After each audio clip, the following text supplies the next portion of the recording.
Hi everyone, welcome back to the second part of The Joy and Curse of FC. When I watched the first video, I realized I never gave anybody a definition of what facilitated communication is, and I figured I should probably step that a little bit. So it just essentially means that you are facilitating somebody's communication, whether it's through writing or typing. You are somehow involved, whether it's your hand on top of theirs or their hand on yours. It's controversial because of who is actually the author. So I'm a little bit vibrating because the story has so much impact in our particular story. What Darian did essentially was cracked open his story to us. For most of the time we had been guessing about what his favorite color was, what his favorite food were, based on how he responded to different stimulus. But at the same time, we were now able to ask him questions. Is yellow your favorite color? Yes, yay, mommy and daddy win. Things like that. But I had no idea, no concept at all that this was something that was controversial or that it had been looked into. I just knew that my son had reached out to me and I clung to it. It was really, really important to us that he did. And we had no idea that it was because of my broken ankle. And it was amazing. It was amazing.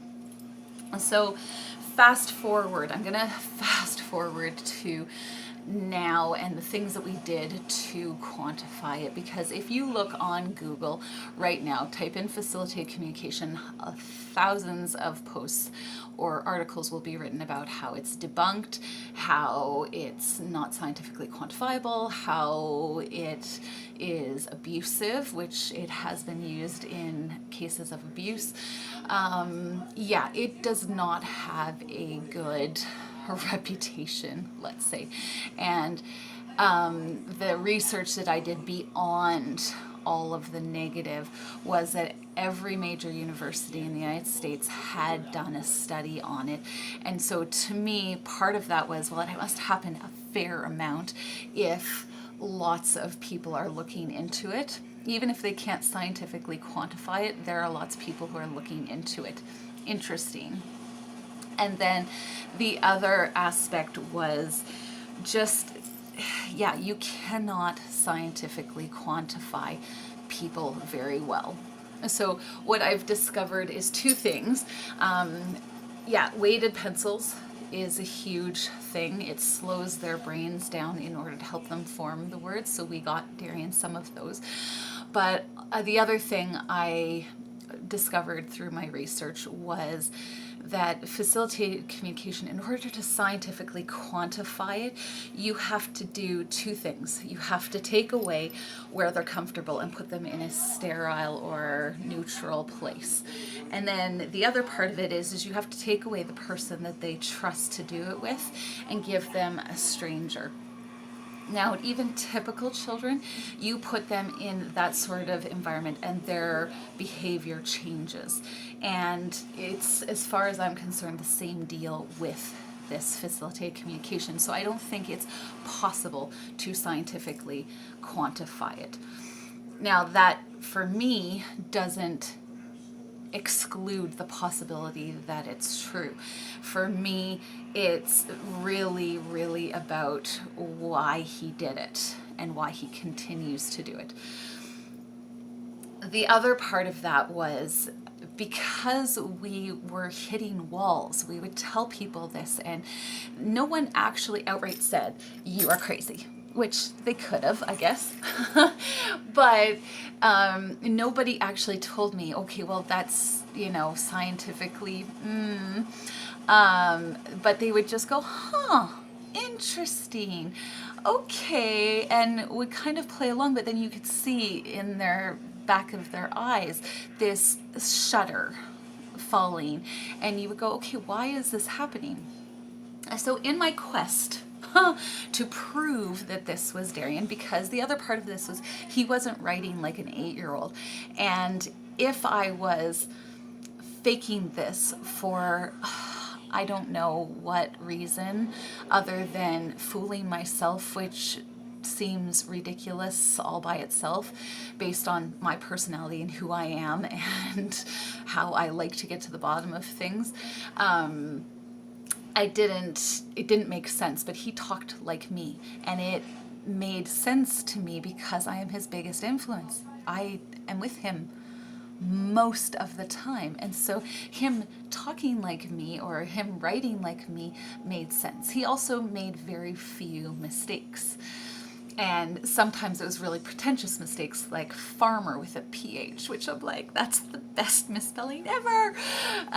So it was one of those things where I was just desperate to prove that it was him. And we did a bunch of things like I would open a book away from me and we'd flip through and we'd stop at one and go, okay, write a story about this. Put it down, and he would write a story about a whale. And then we'd flip over the book and it was a whale. But not good enough because I was the only one there and I wasn't there. I didn't have some, person who was not involved in our case making sure that I wasn't, cheating. And then we tried to have Darian write with his dad. Now, his relationship with his dad is awesome. But with Darian, he picks and chooses who he does with what person. So, for instance, he did up his jacket and coat for me one morning, and I'm like, oh, find out that he's been doing it at school for months, and she was completely unimpressed. The aide was completely unimpressed. But when I started getting him to do it at home, then he refused to do it at school. And that caused issues, and we'll talk about that in the homeschool journey. But he was doing the same thing with his dad. So I wrote out a page. He sat with his dad, and for every question he wrote, Mom, Mom, Mom, Mom. And then the last question was, what do you need in order to get treats at the store? And he wrote credit card. And I was like, oh my goodness, this child knows about credit cards. How? We do pay with money mostly. And things like that, right?